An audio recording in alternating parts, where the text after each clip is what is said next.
Hello everybody, welcome to a brand new segment that I'd like to call Friday Night Flicks. And this is where every other Friday I'm going to be reviewing several mainstream movies, whether it be new or old. Yeah, my dog just kind of groaned in the background there. Sorry about that. And it seems like there's been a lot of those types of vlogs lately, which in my personal opinion, there's nothing wrong with it. It's just mostly filler for the most part. And and a lot of you people have been asking me what I think about general movies in general, and also some TV shows and everything else. So that's what this video segment is going to be for. Movies and possibly television shows. And first up on the docket for this episode, it's going to be, of course, Logan. And Logan is, for those of you who don't know, Logan is the X-Men movie starring Hugh Jackman and Patrick Stewart, in which this movie is kind of very, very loosely based off of the popular comic book limited series Old Man Logan, where a very, very old Wolverine travels across the country to deliver a package of some kind. That's what it was in the comic books. But in the movie, it's a little bit more limited. In the movie, he's delivering a very special packet, delivering a girl across the state line into Canada for a very specific reason. And I just want to say right off the bat for this review that I'm going to give off my general opinion about the movie, then we'll go into spoiler territory after that. So, overall, the movie that I saw for Logan, I would have saw it earlier, even though it played on my birthday, but I was in San Francisco at the time. I originally wanted to go to San Francisco, and after San Francisco, probably catch a late night flick, but due to timing and some other things, it just didn't came up until now. And just earlier today, I did happen to catch the Wolverine flick, and it was actually quite spectacular. Is it one of the greatest superhero movies of all time? Probably not, but it is quite up there in the maybe top 10 or maybe top 5 ratio. Maybe like number 6 maybe. But it is a very spectacular film. It had a lot of action, a lot of heart, and a lot of fucking gore. Something we really wanted out of a Wolverine over the last 17 years, which I guess it was too little too late, but the payoff for the violence and the gore was absolutely spectacular. So overall, I'll probably give this movie a, 4.5 out of 5 stars. And if you guys haven't seen it yet, I highly recommend watching it in theaters while it's still there. Otherwise, just wait until it comes out on Blu-ray or whatever. Alright, so I'm going to play this little segue of a spoiler segment as I drink this tea. So if you guys don't want to be spoiled about the movie, feel free to stop the video right here.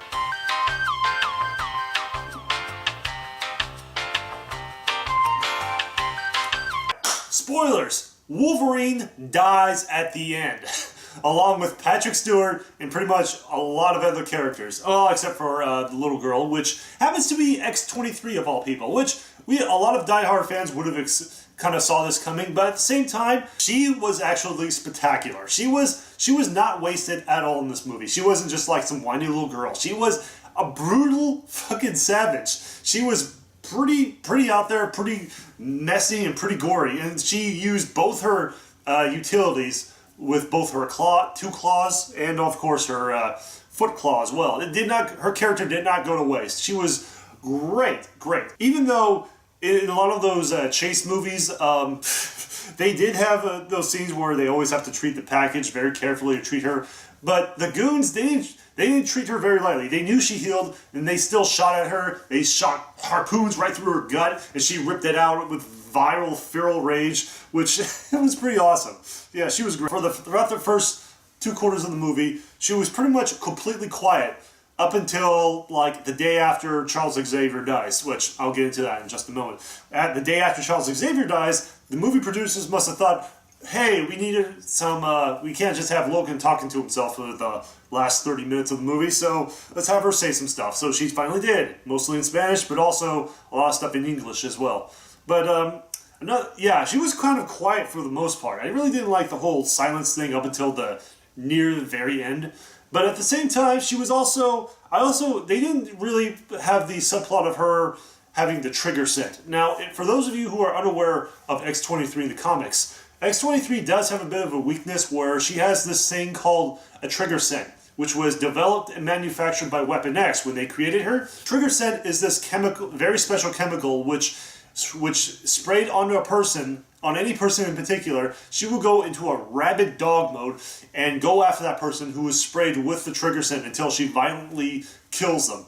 And they didn't really do that in this movie, which it was a little upsetting, but I guess they had a few other subplots. They just didn't want to clutter it up for the most part. But yeah, she was actually pretty good. I love Patrick Stewart in this.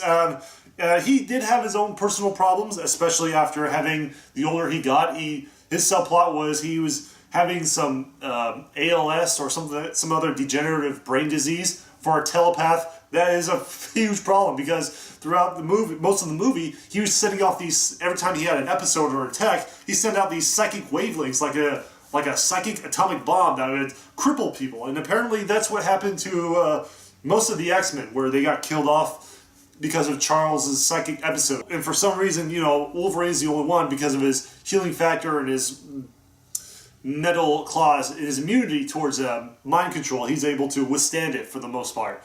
But yeah, it was actually pretty good. It was kind of upsetting how Charles Xavier went out. He got killed by their main antagonist near the end. I want to say like pseudo boss or something like that. Yeah, he was kind of like just gutted by the clone Wolverine, and that was pretty much it. He just slowly died, and I thought he deserved a little bit of a better death than that. Even just a quick shank right to the heart.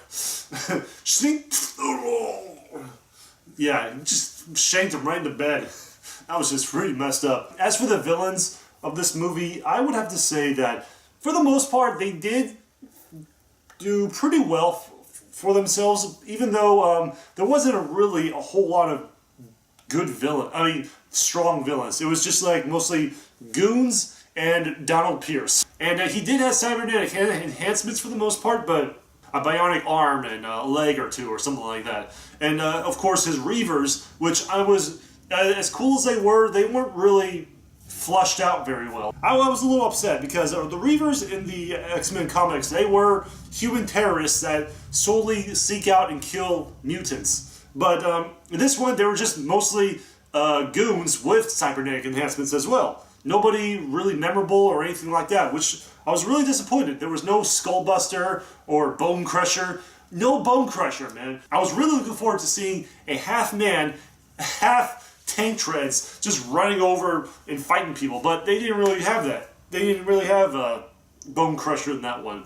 So I was really disappointed in that. Apart from that, their other main villain, because in the movie, they were making mutant clones just so they can have another Wolverine, another Weapon X weapon, of course. But X-23 was almost there, but she was actually just a girl who ran away with her, with the other kids and all that stuff. So what they did was they created X-24, which X-24 is nothing more than younger CGI Wolverine. That's it.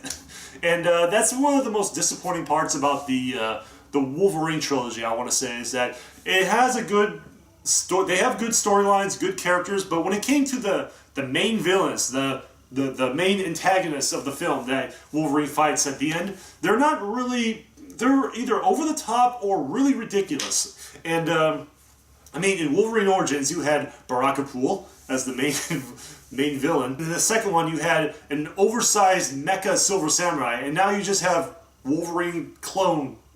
That's it.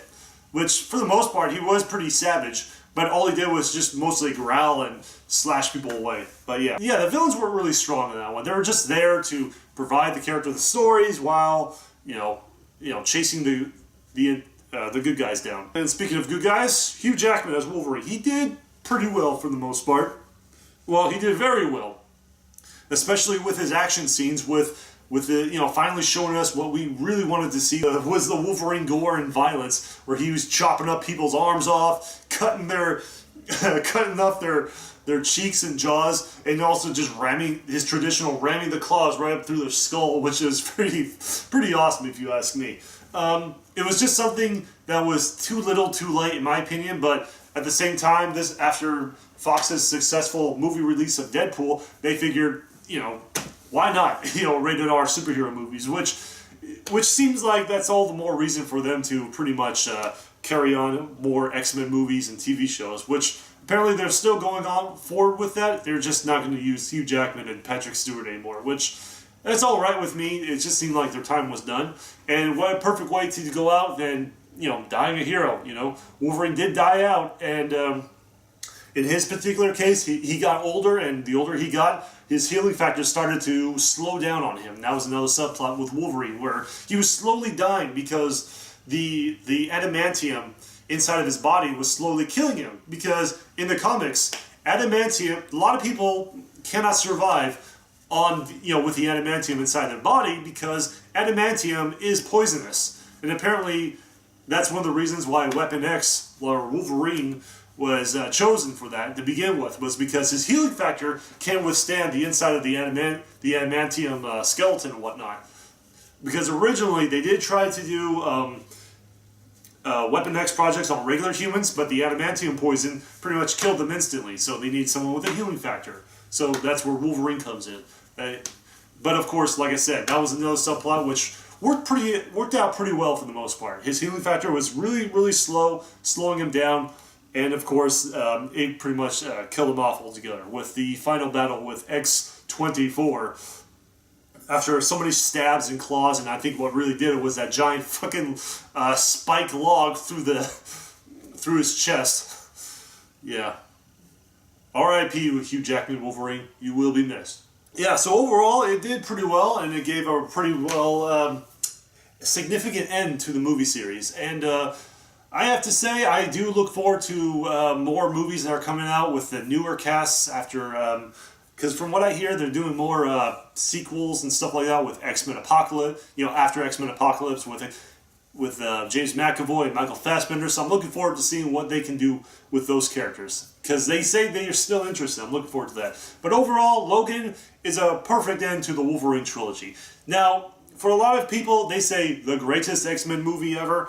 I wouldn't go so far as to say X-Men movie. In my particular case, you might say that because it wasn't exactly an X-Men movie. In order to have the X-Men, you gotta have the X-Men team, in my personal opinion. That's like saying Iron Man 1 was a great Avengers movie, even though the movie focuses on Iron Man 1 in Iron Man 1.